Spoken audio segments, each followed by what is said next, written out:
Welcome, everyone. Usual links. Usual sponsorship. How are we doing with sponsorship now, Damien? Still above 5K, but not at 10K yet, I guess. I think it's very good. Sorry, I didn't mean to. 54% towards 10K. So yeah, it's 5,400. It's good. That's great. You all know that headlines. Damien's already talked about this. I think we covered all those stats. It is a long release note. It's actually pretty easy to read though, Damien. Thank you for going to the effort of grouping all those things and stuff. It's we've got to go through updates at work, so we're worrying about how to go from earlier releases to 119, and it looks pretty clear. It's pretty straightforward as to where the areas of concern might be, so yeah, it's helpful. Yeah, I tried as part of the release. There's a long release process I go through. Well, this one took a couple of weeks because of the bugs that were found, but part of the process is to build big projects against the new version to make sure they work. Yep. And then I also get an idea of what modifications are needed. And there was, I think the only change going from 18 to 118, 119 was MP register module just lost its third up. Acceptable. I think that was about all. But yeah, it shouldn't be too much of an update process. Unless you're using pyb.cam. Sorry, continue. It's good. If you didn't notice, Hacker News had I don't know what, it's really difficult to predict what's going to get popular on Hacker News, but Micropython did a couple of weeks ago. It actually went to the top of Hacker News, which is pretty remarkable. 100 comments. It's worth having a quick read about it to see sort of what general public, or at least technically informed general public sort of think about Micropython. So I threw a few comments in there. Feel free to add your own. The star history is a tool that popped out that lets you look at how many stars have been added to a GitHub project over time. And it was interesting to see that Micropython's got really solid linear growth for over 8 years, which is pretty remarkable. And although GitHub stars are not perhaps the most useful metric, it is a metric and it is an indication of popularity. So that's what Micropython looks like over time. We're above 14,000 stars now, which is quite a popular project. And in fact, if we compare what just happened then? That was interesting. Sorry.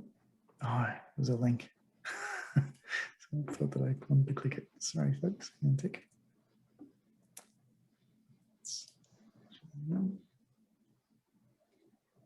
Gotcha. I posted a couple of others. So the red line now is regular CPython, which you can see that when they switched to GitHub, was it in 2017, its popularity has also got good linear growth. But Micropython's doing very well. The yellow line here is Zephyr, and we've got CircuitPython down here in the pink. All of these are popular projects, but Damien, I think you should be pretty happy that it's got that trajectory and it's been able to maintain it for so long. Yeah, I mean, I think the trajectory itself is, you kind of got to normalize it. It's kind of like inflation. You just got to say, well, there's all projects grow over time. Well, as long as they're active, I guess. But, you know, you can see we just started earlier than the other ones. No, I mean, maybe it's not entirely true. Yeah. Not entirely true, because the slope is a bit steeper at the start, and yeah, but I think there is a little bit of inflation going on in that you just that everything goes up. So of course, yeah. So your rankings are staying relatively the same, I think. Yeah. But yeah, I mean, as you say, it is really cool that we. I think it's. I mean, it looks like it's. Yeah, if you compare it to CPython, that looks like a long way away. But that is an amazing. Like CPython's so generally well liked and used by so many people, and Micropython's targeting it's quite a small niche really in terms of embedded development. So I think it's I was surprised that it was actually as popular as the stars would lead you to suggest. In a good way. Anyway, this is kind of hot off the press because Jim raised it yesterday or today.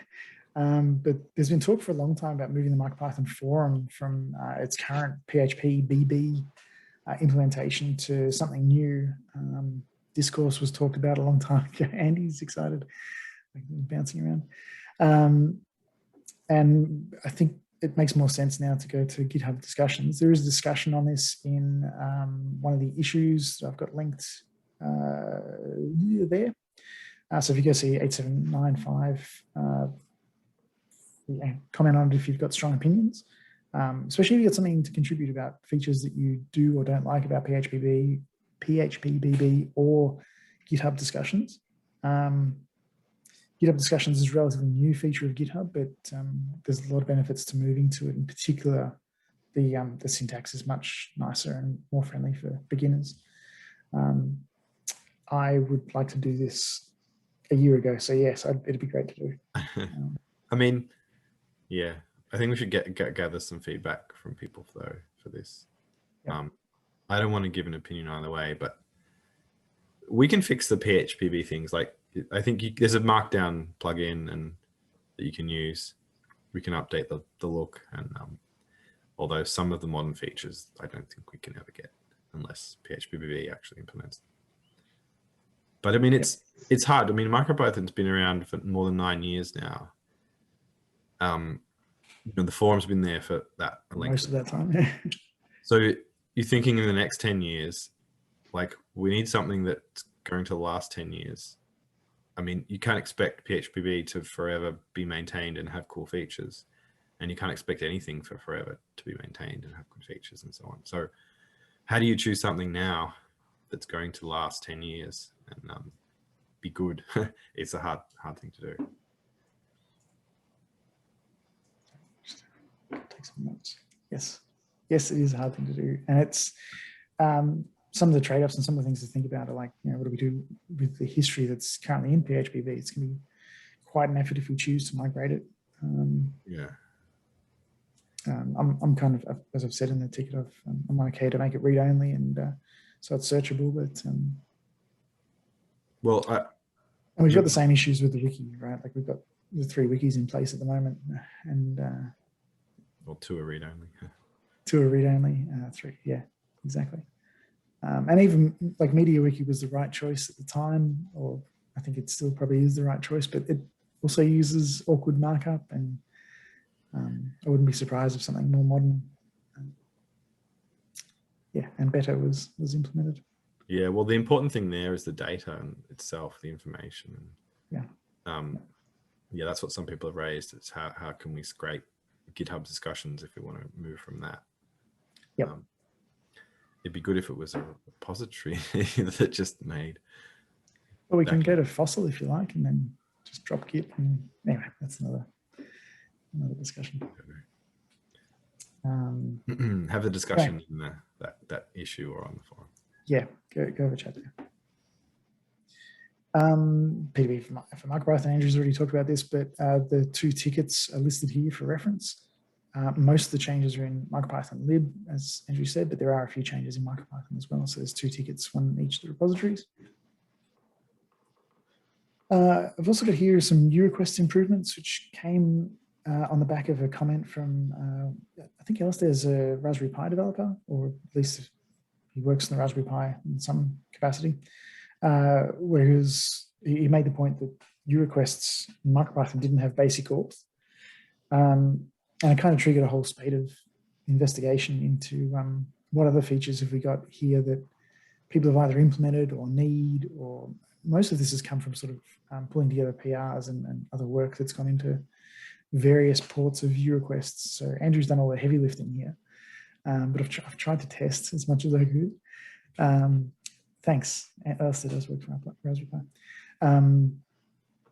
So now there's a bunch of features. There's actually more even than is listed there. But this is now an open PR in Micropython lib.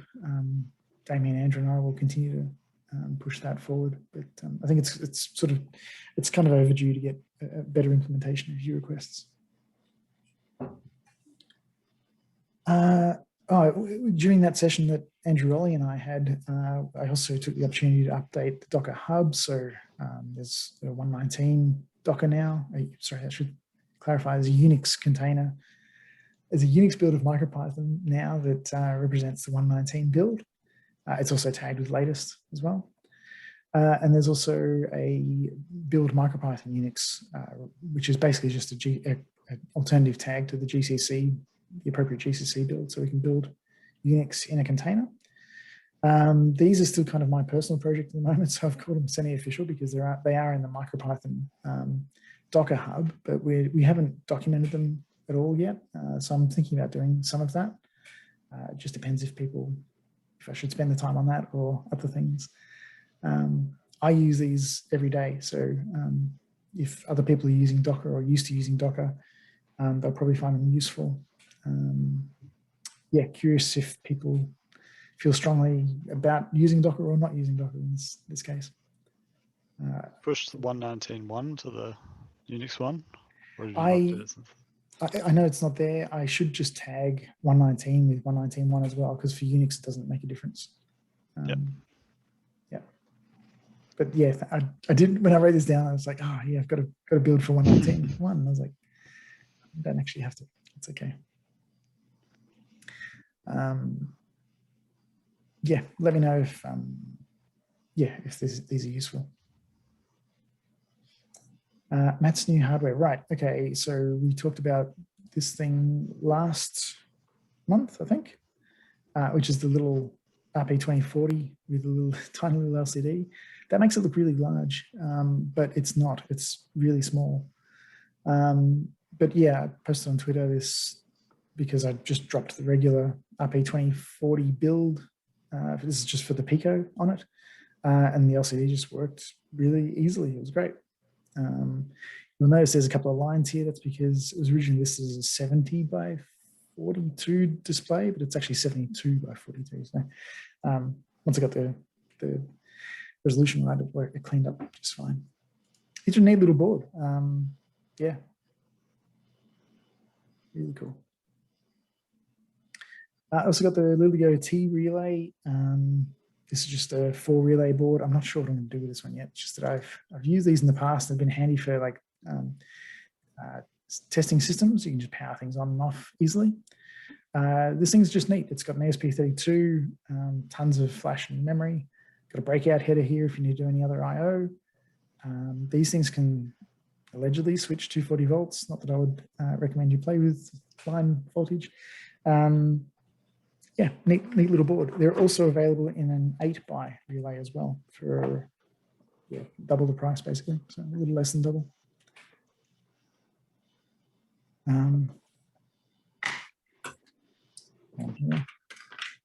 That's what it looks like. If you can see it, if it doesn't blur it out. Look at my head. There we go. Anyway, not particularly exciting anyway. What else do we get from Lugo? I got one of those crazy boards. These only arrived yesterday, so haven't played with it yet. But this thing is the one that's got the RP2040 and the ESP32 on it. It's only got about 3 I/O available from the ESP32, so it's clearly meant to be predominantly used as a Wi-Fi device for the RP2040. But there's a little bit of I/O there if you need the C3 to interact with things. I'll let you know how it goes when I play with it. I also got one of these tiny little LCD screens just because they were really cute. It's as it says in the can, it's a tiny little LCD screen. But when I say tiny, it's really tiny. Yeah, and it's 160 by 40, so it's actually pretty good resolution for the size of the board.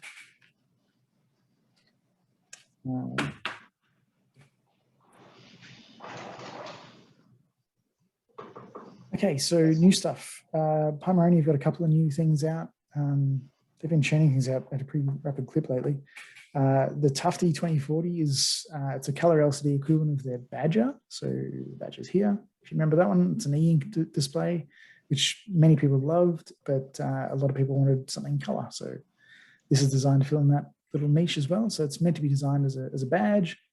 Got a beautiful image on the back of it. I don't have a good shot of it here, but go check it out. It's really nice. But the display is 320 by 240, parallel display. Pomeranian have all of the all of the drivers in a batteries included Micropython build, which we probably need to talk about at some point, Damien, Andrew, and whoever else wants to talk about that. How to package, they need to supply C++ and Python libraries.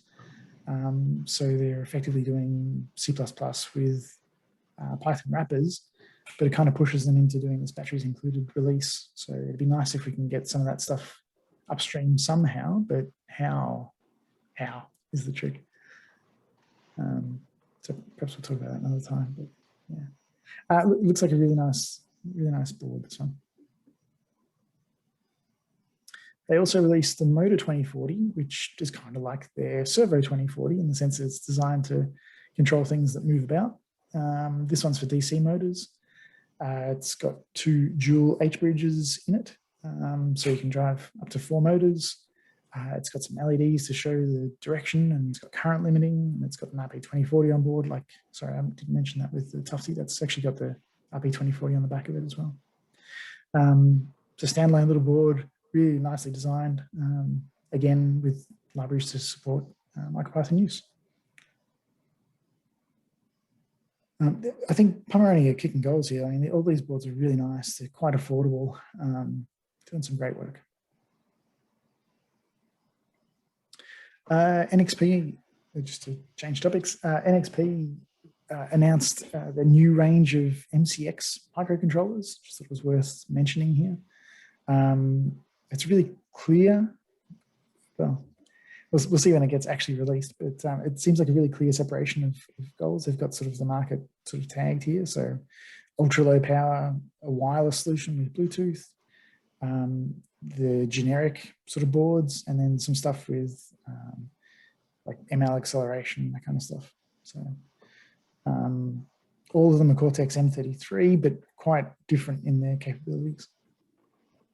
It's not meant to kill off their existing products, but it's meant to complement it. So, I dare say we'll have someone support this in Micropython at some point, probably. Yeah, exactly.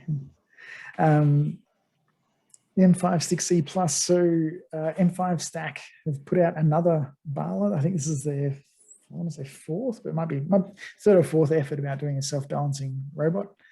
And as is usual, they've used one of their existing M5 core modules. In this case, it's a Stick C+. It's that orange bit on top here. It's got an ESP32 in it with a LCD, pretty powerful little unit. In this case, they've also got like a little separate STM32 for the servo control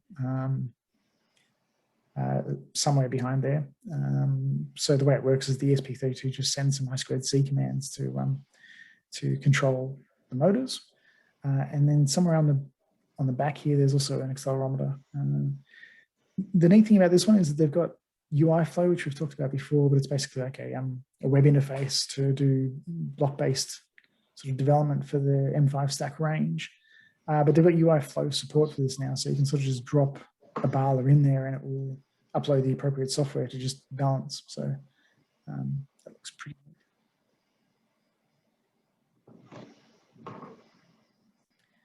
I don't know how long these have been available for, but there's a I can't remember the name of this shop, Savage Electronics. I think it's a Mexican outfit that do these displays, which are made up of, they're like an array of SPI displays. Kind of like if this was, you know, a 7-segment display, but instead of each segment, you've got like a whole little display to play with. This seller they're available on Tindy. It's a pretty neat sort of solution. I think the more I look at it, the more I think it's pretty nice. This is the standard display array. You can also get the display array plus, which has got slightly larger and more high resolution displays. Costs a little bit extra, but yeah, maybe there's a use for these. I don't have any Micropython. I think we've got Micropython support for the driver, but obviously not for the array of drivers. So we can't treat that as one single frame buffer, but that wouldn't be terribly difficult to do. But yeah, I just thought there's someone out there that might have a need for this. Projects, the Minty Pico. I had seen this, but I think Andy, I think you shared this in the Slack channel as well. It's a neat little Altoids device, which is all the rage about putting things into tiny little Altoids tins. This particular one's a Minty Pico, so it's an RP2040 based with a I2C connected display, and a bit of software to glue it all together. The nice thing about this is there's a really good write-up on how it's all come together, like everything from the electronics to the to drilling holes into the Altoids tin. So it's really cool how it's been written up. Kevin McAleer has been playing with dashboards. So this is all built on the Minty graphics libraries, which are actually pretty full-featured and really fast. So it's pretty nice. This code he's just polishing up. I think if it's not already released, it'll be released soon. But they look really great. Like he's got some examples of these running with like just live taking temperature and humidity and whatever, and just displaying it. It's great. Flappy Bird. So Andy Donata had put together a Flappy Bird example. This is purely for students that he was teaching. And so he's intentionally trying to keep it under 100 lines of code. And this demo was apparently 88 lines. I've had a look at it. It looks pretty straightforward. For those that haven't played Flappy Bird before, you just have a single button which bumps up the height of your little bird here, and you've got to try and get it navigate it between the pipes. There's not much to it, but I think for students this is fantastic because it's such a small amount of code you can actually sort of understand it all in one sitting. Tom Verbier, I'm sure I'm saying his surname wrong, built a massive ball of Neopixels. Again, this has been done really nicely because the boards are all triangular little panels. It's all sitting in a 3D print that he's constructed, powered by a Raspberry Pi Pico. This is Micropython powered. He has used a custom Neopixel library. I'm not sure if he wasn't aware that there was one built in. I did point it out to him, but it also may, I don't know, we need to, I guess, compare how the built-in Neopixel library, or rather the bitstream implementation, starting to get tired now. The bitstream library that powers the Neopixel interface on the Raspberry Pi Pico, it's bit banged on the Raspberry Pi Pico, and it could be a PIO implementation. So it'd be interesting to compare those two, especially with long strings of Neopixels. Because there's a few people using these libraries which are PIO based. I haven't figured out why yet. Anyway, it looks really cool. And if you go have a look at the Twitter link, you'll see this is animated and pretty fancy. Not all of the LEDs have been installed yet. There was a snafu where he didn't quite get as many as he had ordered, but that'll be rectified soon. Actually, Andy, you went to EMF. EMF is a camp in Europe, I guess, for tech folks. Big, I understand it's a big field and there's tents and stuff set up. Did you want to quickly? Yeah, so it's electromagnetic field. It started as a joke 10 years ago when a couple of guys said, why don't we just get it like full Wi-Fi and power to a field and get some mates? And it's now a 2,000 people camping festival that happens every 2 years. It didn't happen 2 years ago. Yeah, so Brian bought a load of the badges from Pimoroni, so he had it set up so that what you can't see in these pictures is on the left. He had a computer and a scanner, so the kids could come in and draw their little flip charts, and then it would upload the images in a sequence to all of the e-paper displays individually, and then you could press a big button and it would spin it around. So he'd done this before, but with LCDs, and obviously the refresh rates on those were screwing up the actual way the Zoetrope worked. So you'd lose the sequencing and the sync that it wanted. It was really cool. It was very noisy. This was in this particular one was in like in like a big sort of lounge tent area. So there were some other things in there like Game Boy cameras and various other things. The other cool thing about EMF is the badges. I've got the blur thing on. So these guys run their own spin of Micropython. It's actually based on one of the forks, I think. Yeah, you could build, this is an ESP32S2, I think, if I remember rightly. Everybody got these badges, so you can build little apps for using the badge.team framework. So yeah, that zoetrope though was really neat. Yeah, I guess for those that don't, and actually the thing that I didn't realize or didn't appreciate at first, this is really quite big. It's yeah. I mean, it's a good tabletop size thing. Yeah, absolutely. Each Yeah. one of those screens is a badger, and then of course it's in a 3D printed frame. So yeah, so it's a few feet across, a couple of feet across at least. Yeah.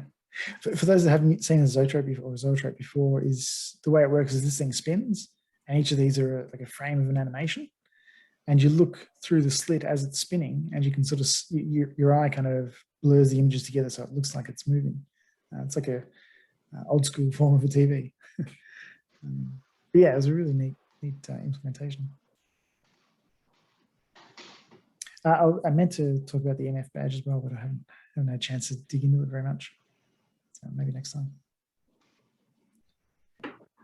Actually, I think I've only got the one here because Bhavesh Hekwani has done it again. He's got a really good tutorial on Micropython MQTT using the ESP32. It's a really good write-up as well as a video, so it's really high quality. Love Bhavesh's work. And I think we're getting right to the end.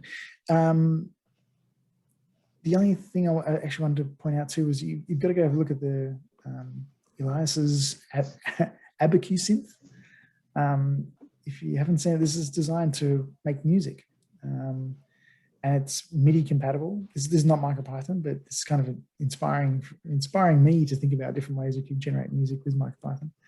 But he's got like fidget spinners inside these wood housings. And by spinning them around at different rates, it can change the pitch. By moving across the bar, it changes the rate of oscillation. Twisting this little thing on the side changes the shape of the wave from like sawtooth to sine to whatever. And it all plugs into MIDI, so you can then further modify the sound as it comes out. So really cool project. Really got me thinking about different ways to build things and interact with them. So yeah, that was cool. I think that's all I've got in the presentation. And I cannot seem to stop it. There we go. That's it. Were there any questions on any of that?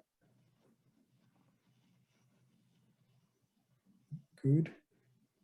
I can't have done things too badly. These are the other things that I'll probably have to wait until next time to summarize. We have a couple of that might be useful. There's really good, I'll add, whatever I cover here, I'll add as slides, but there was really neat description of adding assembly language in MicroPython.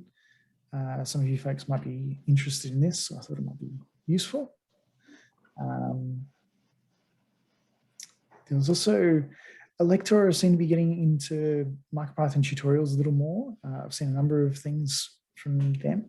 And they also do things in multiple languages as well. So you can get some of these depending on what they publish, can be found in German. And there was, I think, like 4 languages that are often doing these videos in, which is great. Really good example of how to do heart rate monitoring with MicroPython and ESP32 and one of the devices, and they sell all this as a kit. Andrew, you mentioned the Squareline Studio, which we touched on a couple of months ago, but it was pre-release then. So this is an LVGL interactive GUI builder.